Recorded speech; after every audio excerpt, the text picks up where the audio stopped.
Welcome on inside yet another edition of the Business of Social Podcast, Super Bowl edition, powered by STN Digital. I'm your host, David Brickley. Each and every show, we talk to the experts, get their expert advice on the ever-changing digital marketing and social landscape. This show is no different.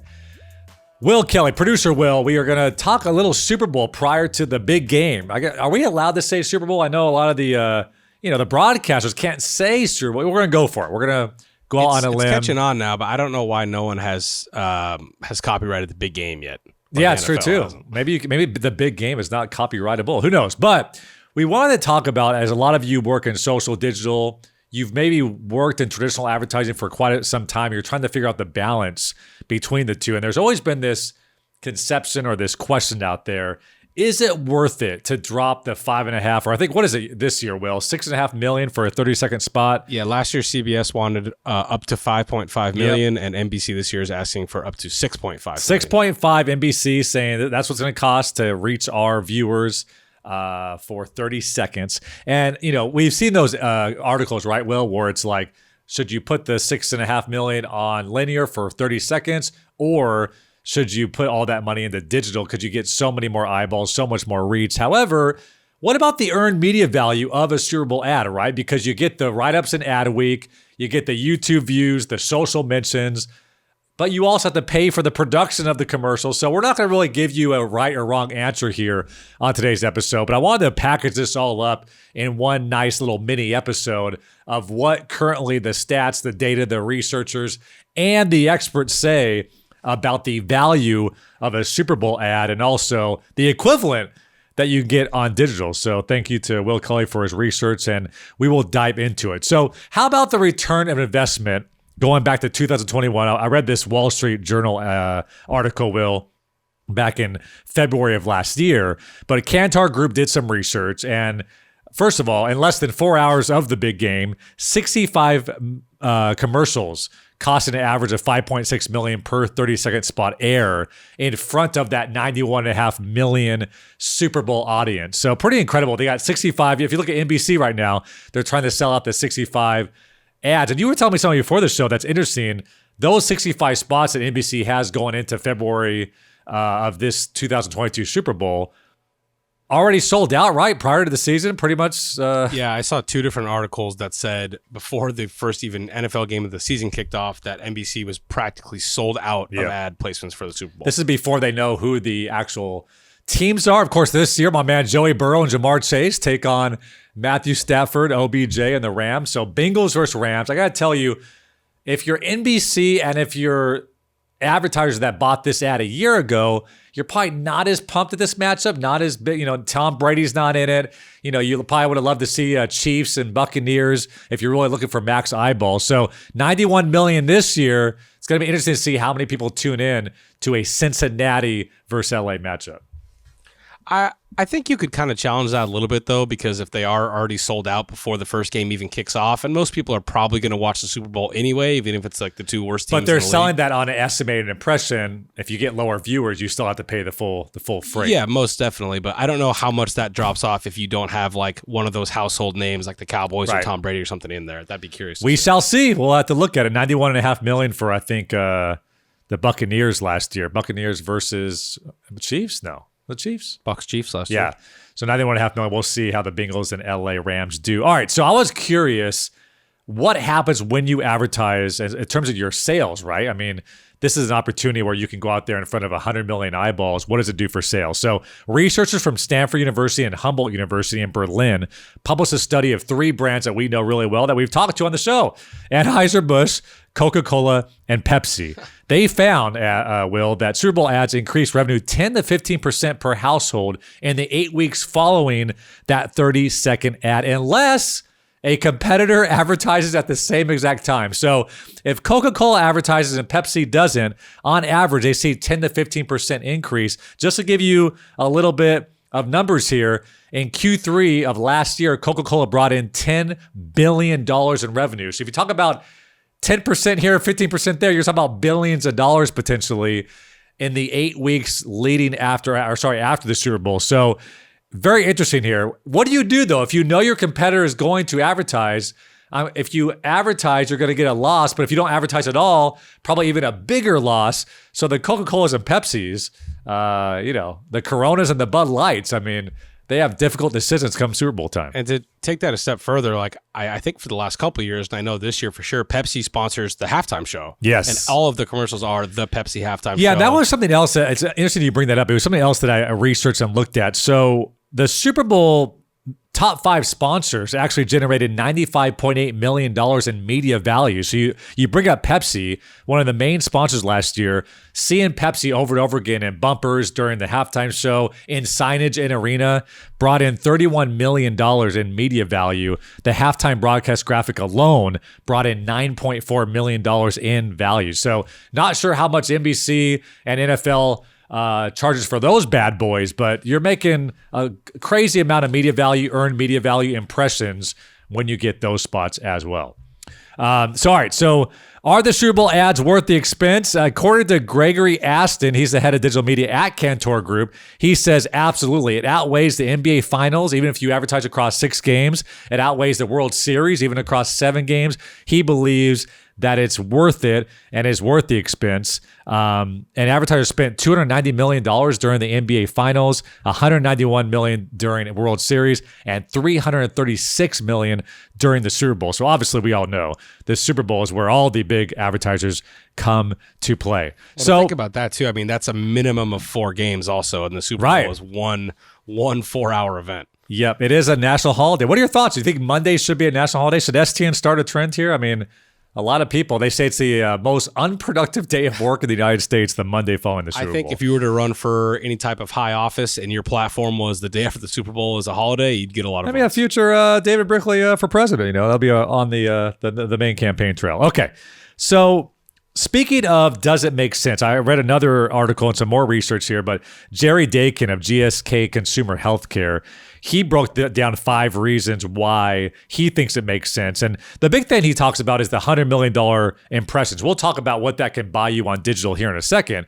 But he says that the idea that your 100 million unique people are watching at the exact same time is something you can't really get on digital. You have things like bots. You have things like 3-second views instead of 30-second views. That can happen, I guess, on the linear window as well. But the top 10 ads usually get about 70 million impressions. Of course, some people may use it in the bathroom. They may not pay attention, things like that. If you got 100 million people paying attention to the game, you reach about 70 million based on research. Obviously, hundreds of thousands and more are watching on YouTube, on the ad week ads prior to the Super Bowl. And then they said here that the winners range anywhere from 17 to 280 million additional views and impressions if they buy that commercial spot.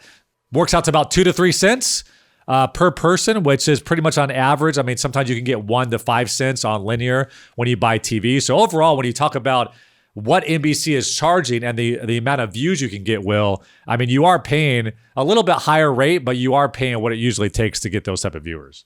Yeah, I wanted to, I guess, ask you or run it by you, and I think it depends on the demographics. But if you're at an average Super Bowl party of 20 or 50 people, whatever, when the game goes to commercial, what percentage of those people do you think are immediately going to their phones to text or go to social media? I do think, though, like they say 70 million out of 100 million is kind of what they estimate. I mean, at all the Super Bowl parties I've been to, I would say 60 to 70% say turn the commercial up. Let's watch. It's kind of like an event. I agree. People laugh at the commercials, the famous ones. I remember of Oprah, Jay Leno, and David Letterman sitting on the couch, and that was a big deal. We saw the Michael B. Jordan Amazon commercial. We saw the Mila Kunis, Ashton Kutcher, Cheetos commercial last year, right? So, I do know it becomes kind of a pop culture thing where you want to make sure at the water cooler or at the virtual water cooler, the next morning you could speak to, oh my God, did you see that one commercial by X brand? And I feel like the one I remember the most last year is Oatly, and they had a very polarizing ad. But that kind of goes to that old saying of like, is any press bad press? Because I definitely learned a lot about Oatly. They were trending maybe for all the wrong reasons, but they got their bang for their buck in terms of impressions. And then these multi-billion-dollar brands, they do much more research than what you and I did today. But what I will say is when you look at companies like DoorDash, TurboTax, Fiverr, Uber, these are traditionally direct-to-consumer, direct response.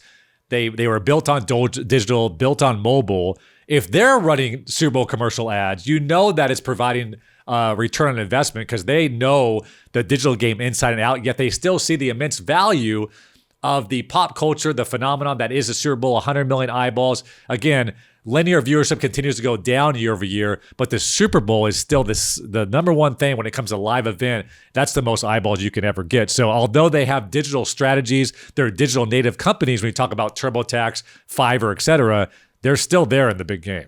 I think this is, I want to say Darren Ravel's like grand master plan for a couple of years now, but to kind of leech off of, like you just said, the biggest live event, could someone like the UFC perfectly time up a pay-per-view event that takes place right at halftime? It's one fight, 30 minutes. You get all those people who are already in a big room to chip in and watch and kind of like, I guess, steal some of those eyeballs when they're well, that's happened for a while, right? With the Puppy Bowl and the Fish Bowl and things. Discovery is kind of like, so let's switch over for 30 minutes during the halftime show. This year, I mean, obviously as a rap and hip-hop and R&B fan, as you are as well, with Mary J. and Dr. Dre and Eminem, it should be a fun different look at it. I saw a great tweet yesterday that said Eminem and Matthew Stafford, this is the closest Detroit will ever get to a Super Bowl. That is good. Savage. All right, so we love this, right? You see this almost every year. And going back to last year, I haven't seen it yet this year. What can $5.5 million in Super Bowl ad budget buy you and digital media? So, Will, let's play a game. I'm going to tell you what you can buy with $5.5 million. You tell me, Will Kelly, you're the CMO of a brand. Are you going with this strategy or are you going with the Super Bowl commercial? And try to take out the sexiness of the Super Bowl commercial, just the pure value of it. Right. All right. Super Bowl commercial or 3.7 million paid clicks on Drizzly display ads? I'm going to take the paid clicks. Oh, you're going Drizzly over Super Bowl. Yeah. All right. Well, I think I know this is going to go. 6.8 million clicks on Walgreens search ads or Super Bowl commercial? I'm going to take the commercial on that one. Okay. No Walgreens. I'm a big Drizzly fan over here. All right. 2.8 million clicks on CVS search ads or Super Bowl. I will say I feel like I'm a very generic brand here. It kind of depends on what you're trying to push. Oh, now you want to like reel it back. I see what you're doing here. Okay. All right. Maybe my demo is not clicking on a ton of Walmart stuff, or I'm sorry, Walgreens stuff. What was the third one? All right. Let's go. 2.8 million clicks on CVS search ads. Commercial. 427 million impressions on Discovery Plus.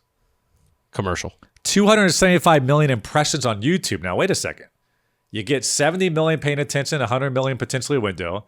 You get all the press before, but I can guarantee you 2.5x, 2.7x on your money if I'm going YouTube or SB commercial. Yeah, I think their YouTube is so big and it covers. Did I sell that? I sold that well? Yeah, you sold it well. I think you got to take it. How about this? 6.1 million paid clicks on Google search versus a Super Bowl ad for 5.5 million. Again, I think that's super dependent on what your brand is, but that's hard to turn down 6.1 million people. Especially for direct-to-consumer.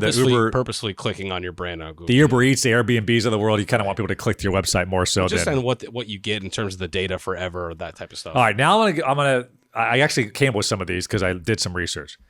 22 weeks of TikTok hashtag challenges with top-tier influencers. 22 weeks. I mean, if you are trying at all to go for a younger demo, Gen Z, that's right. See, you're being smart here. What brand am I? What target demo? Yeah. I'll tell you what, Will Kelly, you are learning so much. I might take the Super Bowl ad. It's almost as if you've listened to every Business Social podcast. You've learned the questions about, are you getting younger? What's your demo? What's your target audience? Is TikTok exploding? All those things. All right, finally, got two more for you. Super Bowl commercial or 4 unique posts from The Rock on Instagram to his 294 million followers? The Rock is about as universally loved as it gets out there in terms of celebrity. So I think I'm taking 4 posts from The Rock. And then I know your answer on this one. Based on what they say, LeBron on average makes about $280,000 per Instagram post. You can get 20 posts from the King to his 384,000 followers. 20 unique Instagram posts spread out over the season, maybe, or the one Super Bowl ad for Will Kelly. If I'm worth my salt as a marketer, which I like to think I am, I'm going to zag here and take the commercial. Oh, wow. I think if you're following LeBron and he has posted about whatever 19 times, I'm sick of hearing about it from you, LeBron. What I thought was funny, I went back to Digiday 2018, and they did the same game, if you will. 20 Instagram posts from Kendall Jenner. First of all, she charges about $1 million per now. It's only going to get you about 6 from Kendall Jenner. That seems a little skewed. But back in 2018, you get 20 from Kendall. That's a lot of good value. I mean, that was a great value back then. Also, here's the final stat for you fine folks out there, just to kind of wrap your head around what $5.5 million gets you. For $5 million, you could show 6 banner ads in the same day to every single American who has an internet connection between the ages of 18 and 49. So, Will, you talk about your demographic. I mean, 18 to 49 is every brand, and you can reach them 6 times in the same day. If you have an internet connection, you see the Will Kelly brand. How about that? You know, I think it's probably because we live in this world so much, but the number like $6 million for some of these huge brands obviously doesn't really make a dent for them, and it's kind of a no-brainer. But if you are like a Liquid Death, a brand we use a lot, that's a lot of your marketing budget that you'd have to invest in kind of one thing. And that to me is much more interesting of like, do we take all of our eggs and put them in the Super Bowl basket versus try to do something else? It kind of reminds me of a quick story. Somebody that I met, a friend of a friend, they asked me how much my new Jordans were, and they were, well, StockX. You got to get there's fees, the custom colors. You got the fees. These happen to be about $350. He said, you know what? I would never spend $350 on shoes. I would much rather spend that on travel. And I said, not in an egotistical way, but I said, well, what if you can do both? What if you could have the shoes and still have some additional income to go to travel? And I'll say that for these brands. Why can't you do both? I mean, you have more than $5 million for your overall budget if you're DoorDash, TurboTax, Pepsi, and I'm sure that's what they do. Hey, we'll do the 22 weeks on TikTok. We'll do the 6.1 million Google ads, and we'll do the Super Bowl commercial for a total all-in budget of $20 million for the year. That's probably what they do, honestly. It's not an either-or proposition. But if you're a smaller brand, it is either-or. That you and Tatiana and you have said many times over the years that typically the person that's probably making the ultimate decision on this may not see the value of the social side of it, and they're just gonna be like, no, it's the Super Bowl, it's the biggest and name it's in the you know world, what, you're getting texts from your grandma, your father, your aunt, your uncle, your sister. I mean, it is such a pop culture phenomenon that you are getting the attaboys. And also, if you do an amazing spot, that can live on forever as one of the best brand spots of all time. Definitely. Opposed to one day pay-per-click. I mean, that's kind of like, it's just quality over quantity. And also, like our friend Morgan Higgins says, sales overnight, brand over time. You can really focus more on brand awareness and making your brand legitimize it in a big way, rather than maybe direct results that day. So I understand if you could make an ad that is good enough where people will intentionally go to YouTube and watch an ad just to watch your ad, years later, I feel like that value alone is worth anything you could ever do on social. All right, and finally, Will, you brought this up to me. I thought it was fascinating. I didn't really realize until I remember it, but I didn't really until you dug into it. So avocados from Mexico, we probably remember that back in 2021. They were famous for deciding to sit out of the big game, but they sure made a big splash in the 14 days or so leading up to the Super Bowl. So they decided, you know what, we're not going to spend the $5.5 million, but we're going to launch a sweepstakes where fans can win avocado-themed prizes. I remember this going off on Twitter. I remember it trending, Will, last year. I'm like, what the hell, avocados from Mexico? Why is this everywhere on my feed?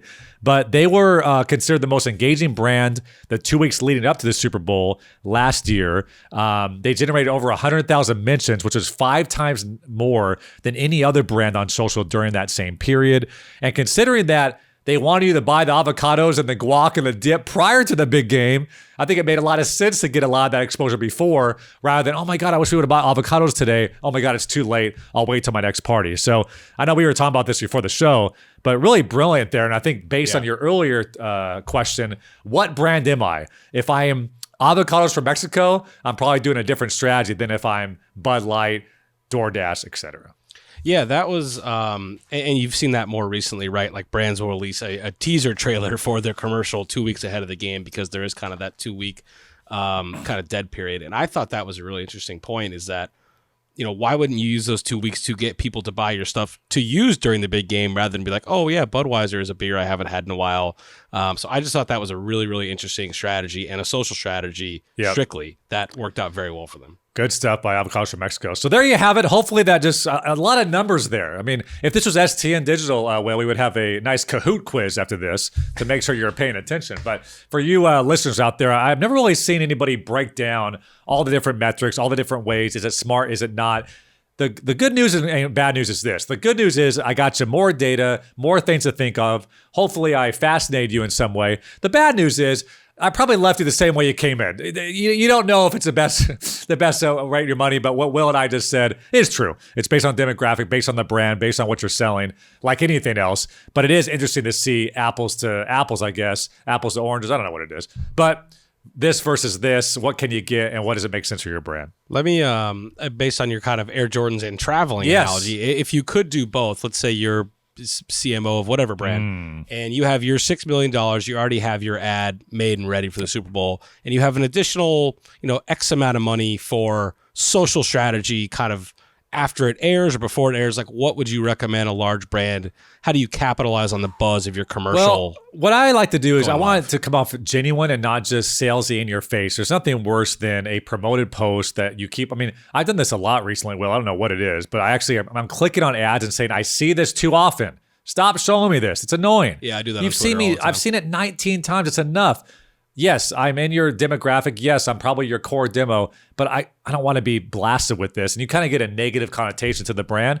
So what I would do, I love this 22 weeks of TikTok hashtag challenges, but I would love for my brand to show up like, damn, I keep on seeing this brand everywhere. Like my friends talking about it, my favorite influencers talking about it, and have it come off across a lot more authentic and organic rather than shove it down your throat, paid media ads, direct ads, all those different things. So I would go more for how do I use distribution outlets, partners, influencers, and kind of show up everywhere rather than just straight DR kind of shoving it down your throat.